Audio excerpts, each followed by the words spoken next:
כך ברשת CNN. שר החוץ קרי לא כועס על ישראל, אבל בהחלט מאוכזב מההתנהלות במגעים להפסקת אש. כך אומרת דוברת בכירה של קרי, מרי הרף, שאיתה שוחחנו הערב. הנה. Marie Harf, Deputy Spokesperson for the Department of State. Thank you so much for talking to us, Marie. Thank you so much, Yonit, for having me today. Firstly, let me ask you, after everything that's happened these past couple of days, are you still on board? Is the U.S. still trying to broker a ceasefire deal?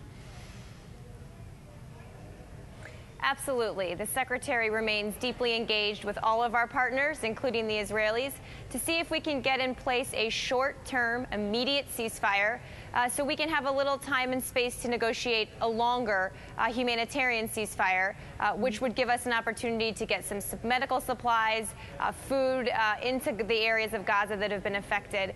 But right now, the Secretary has been making phone calls all day to the Israelis, other partners who are helping here as well. We are absolutely committed to seeing if we can get something in place as soon as possible.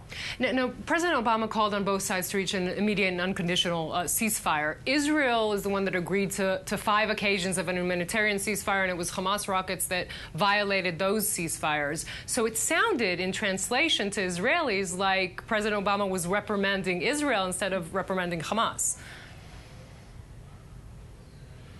Well, I think we've been very clear, starting with the president, about the horrible nature of what Hamas is doing, about the threat from the rockets. That's why you've seen us develop and fund the Iron Dome system and continue to fund it with more funding that shoots these Hamas rockets out of the sky. But I think what we've seen over the past few weeks is clearly a lot of emotion here. It's a very tense situation, and the president and the secretary have called on both sides here to take all the steps they can to get to a ceasefire as soon as possible. That's what we're working towards. We will stand squarely by Israel as we do that, but we really need to see an end to the violence in the immediate term so we can get a longer-term ceasefire in place. You called it an emotional situation. I must ask you, after the reaction in Israel to the framework of the ceasefire agreement, the draft that was leaked, was there a personal, was the secretary personally offended?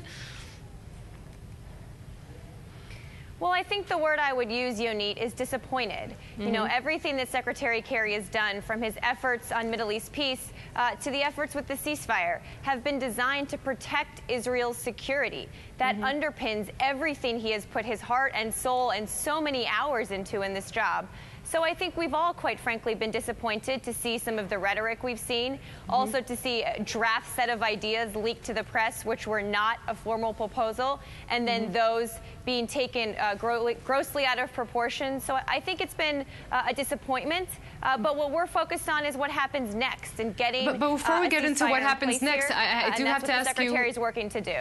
Yeah, I'm sorry to cut through that, Marie, but before we talk about what happens next, and we will talk about that, I think that Israelis felt, when seeing that draft, was that their security needs were disregarded, and Hamas was almost rewarded for firing rockets towards Israel. Even if it was just a draft, it was written in that draft. Well, Yonit, I'd say a few things. First of all, the Secretary's been clear, not just with his words, but with our actions, that we will do everything we can to help Israel protect itself. With the funding, again, with the Iron Dome system that's been so successful lately, and with a whole host of ways. So, look, this was a draft set of ideas. It was confidential. We'd been going back and forth with the different parties. And it's certainly not representative of any formal proposal here, because there wasn't one. So I think that that's why we were so disappointed to see that, you know, selectively leaked to the press, and then people making accusations that are just not based in fact, very disappointing about the Secretary personally, and also many of them just absurd on the face of it. What assurances, Marie, do we have that will prevent a future escalation? Can you offer any mechanism that will ensure that no rockets fly over Israel, that no tunnels are built underneath Israel? Well, as we've said, what we're focused on in the immediate term is getting an immediate ceasefire in place, a short-term one, so we can negotiate a longer-term humanitarian ceasefire of a number of days, but then, of course, ultimately talk about what a much longer-term ceasefire would look like.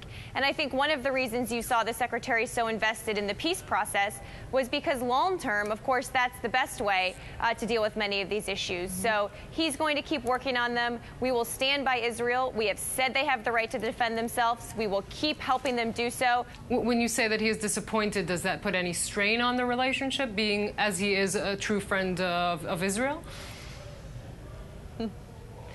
Well, no, I think, it's hard to know where this is coming from when you just see anonymous sources out there in the press making very personal accusations, which, again, were disappointing to us. But the secretary has a very strong relationship with the Israeli government officials, starting with Prime Minister Netanyahu, and we've worked very closely with them, dozens and dozens of phone calls over the past few weeks, well, and indeed his entire time in office, a trip to Jerusalem to see him last week. So, look, we're very focused on this relationship, and we understand the very real threat that Israelis face every single day.